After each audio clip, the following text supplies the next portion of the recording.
Hello there, beautiful people. Namaste, Saubona. Guess where we are headed to today?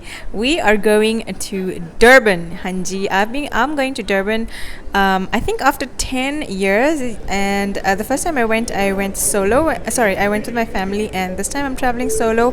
I had an early morning flight. I think it was at 8 o'clock in the morning, and as usual, I have a very bad habit of arriving every single place way too early. So I got here I think around 5 o'clock in the morning, but that's okay. I landed in beautiful sunny coastal Durban. It was a beautiful sunny day. Unfortunately, it was not as sunny as it seems over here towards the end of the day, but I headed straight to the Iskon temple, also known as the Sri Sri Ranganath temple, and can I tell you, the infrastructure of this place will blow your mind. Hang on, this is the outside, of course. See how the weather changes. Look at that. It began to be very cloudy and very windy. So this is within the temple premises. It is also very peaceful and very quiet. You'll see a lot of the devotees walking around doing mala jaap and all of that early in the morning, even throughout the day, which is very nice and calming if you experience something like that. This is a full 360-degree view of the temple premises. This is not the entire premises, but that is the main hall. I'll show you what it looks like inside.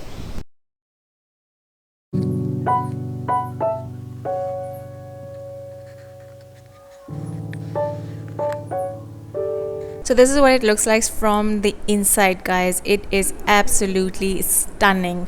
It has different images of Krishna Bhagwan, from his childhood to his youth, and how he steals makhan and he's with his mother. And I was fortunate enough to witness this drama rehearsal by theatre performers who were practicing for an upcoming event where they were enacting a scene from the Mahabharata.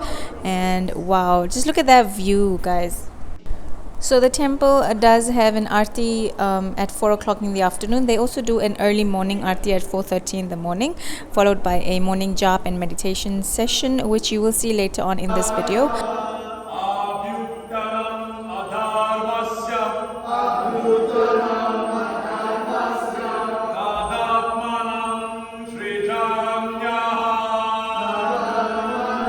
So this is what it looks like outside the main temple hall. You will get a little pond over here that does contain fish inside that the guests are allowed to feed. They also have a gift shop over here as well as a restaurant. The gift shop contains certain various items such as Indian clothing, tulsi mala, neem mala, and all of that sort of stuff for you to take back home if you wish, and to bring back home as souvenirs, or even if you are planning to embark on your journey as a devotee, then you can definitely check that out. This is what it looks like from the outside. It was, as you can tell, it was very windy and gloomy outside on that day, but it did not take away from the charm of the entire temple. So after that experience at the temple with watching the drama rehearsal, I went back to my room and called it a day. It was the day I had just arrived, and the weather frankly was not very pleasant, so I went back to my room and called it a day. This is the next day, what you're seeing over here. I was accompanying the temple staff or the devotees to Harvard College, go and do some seva. So what they do is they distribute free food to the students over there, as well as they do some kirtan and all of that. So they did offer me to tag along, and I was more than happy to accept.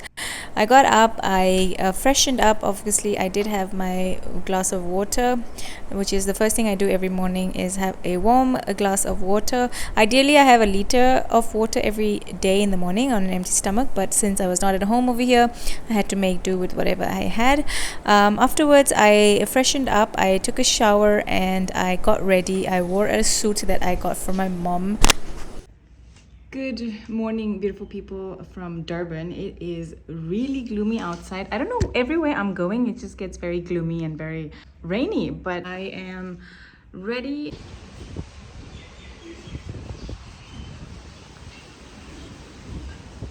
Even if a boy is wearing like a dhoti but a t-shirt, they will not.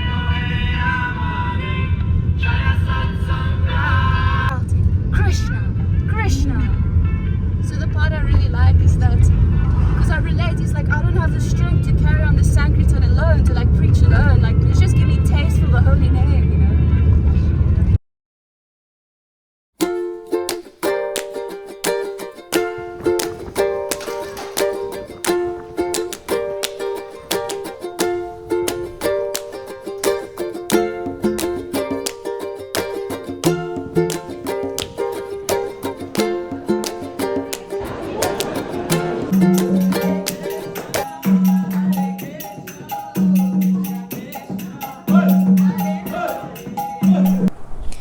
what temple essentially tries to do through these campus drives is not only help feed the needy, but as well as create awareness of the International Krishna Consciousness Society, wherein they also do kirtans, and you can see over here they are conducting a session on how to do mala jaap. They distributed these malas to everybody who was attending the mala jaap session, and they were telling us what to recite with each bead. It was a very calming experience. I thoroughly enjoyed this. It was a practice that I have taken back with me, and I am definitely going to be trying to do this. It is a form of meditation. After the very lovely and fulfilling session at the Harvard College North Campus, we went back to the temple for lunch. The temple does provide free lunch to everybody residing within the temple, as well as for the temple guests. So they do provide breakfast and lunch. After that, I did call it a day. In the evening, I did go to the beach to get some air, and it was a very cozy weather. I grabbed some cup of coffee and headed to the beach and just kind of sat there and soaked everything in. There was a lot of things going on at this time, and the beach, I always find the beach very, very calming. I woke up this morning at 3 o'clock, and I am headed to the morning Maha Aarti, which it takes place at 4:30 in the morning. And after the Maha Aarti, there's activities such as they have a morning jaap, they have morning meditation classes. I hope you experience the spirituality through this video.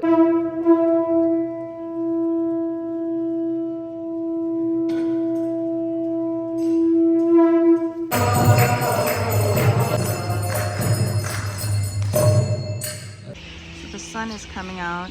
I don't know if you guys can see that. It's just so beautiful. It's 5:30. Hi guys, so I just got done with my morning Aarti, and then we got some meditation done. We got some morning jaap done. I feel so refreshed. It's 5:30 in the morning. I'm gonna go back to my room now, and I'm just gonna chill for a bit, and then I'll come out later. I'll catch you guys then.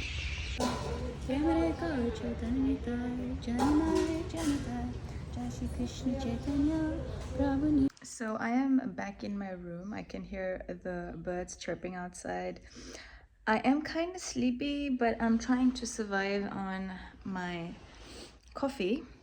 I don't usually have coffee on an empty stomach, but hang on, I'm getting a cold. Okay, so as I was saying, I'm trying to survive on my coffee. I don't usually have coffee on an empty stomach, and I had a muffin, which I don't normally do. I don't normally eat junk on an empty stomach. I don't normally eat junk at all. But the amount of junk food I've had on this trip is unbelievable, which is ironic because I'm staying at the temple and they serve vegan prasadam. I've just kept snacks with me, and I'm like munching in the night. I'm munching right now. It's like 6 o'clock in the morning right now. And the funny thing is, I don't even feel guilty about it. Like normally when normally when I'm having junk food, I feel guilty. I feel like I should not be doing this. It's all good. But right now I'm just downing one muffin after the other, and I'm like, you know what, screw this shit. I'm like, you know what, screw it. But yeah, I am still sleepy. I'm thinking if I should sleep, I need to be up at 9 for something. So if I do nap, I have to be up in an hour or so. I think I'll nap. I should nap because I have a long day ahead. I am also going to venture out into Durban. I'm going to the Ushaka Marine World, and I'm also going to be trying out some typical Durban stuff. I'm going to get on a rickshaw. I'm going to do all that. I don't want to have a bunny chow, although I know like Durban bunny chow nahi khaya to, you know, but I don't like the concept of bunny chow. It's just like bread with curry. It makes no sense to me. But I'm not sure if I want to try that. Maybe I will, just for the sake of like, okay, it's a typical Durban thing, so maybe I should try it, but I'm not sure. I'll decide then and there. So the agenda of the day is that I need to be up at 9. I have committed to something at 9. I should be free by like 11ish, 12ish. And then I'm gonna head out to the promenade, maybe go to Ushaka Marine World. I did go to Moses Mabhida, I think yesterday, and unfortunately they have shut shop. Okay, they are not doing any of their ropeway all the way up top to get that, you know, the spectacular view of the ocean and Durban And they're also not doing the bungee jumping stuff, so there's no point for me to go to Moses Bermuda Stadium anymore. I did consider going to Drakensberg, but going to Drakensberg from Durban and coming back, I think would be a little over ambitious because it is quite far. I think it's around 3 hours drive. But I'm gonna be checking out local stuff, a lot of other fun stuff to do in Durban. Durban is a little bit of a lost tourist destination in South Africa. I hope you enjoyed my little ISKCON experience. I'm gonna sip on my coffee and I'm gonna maybe take a nap, and then I'll head out to Durban. So I'm gonna include all the non-ISKCON related content in separate videos. So I hope you guys enjoyed this one, and I will show you around Durban. It is a very beautiful coastal area. It is surrounded by the Indian Ocean, and it just is spectacular. It's very blue. The water is very blue, very clean. The beaches are spectacular. I've been to Durban before, so I know what to expect, but this is the first time I'll be showing you around. So stay tuned for the upcoming videos. Thank you so much for watching this one. I really appreciate your love and support.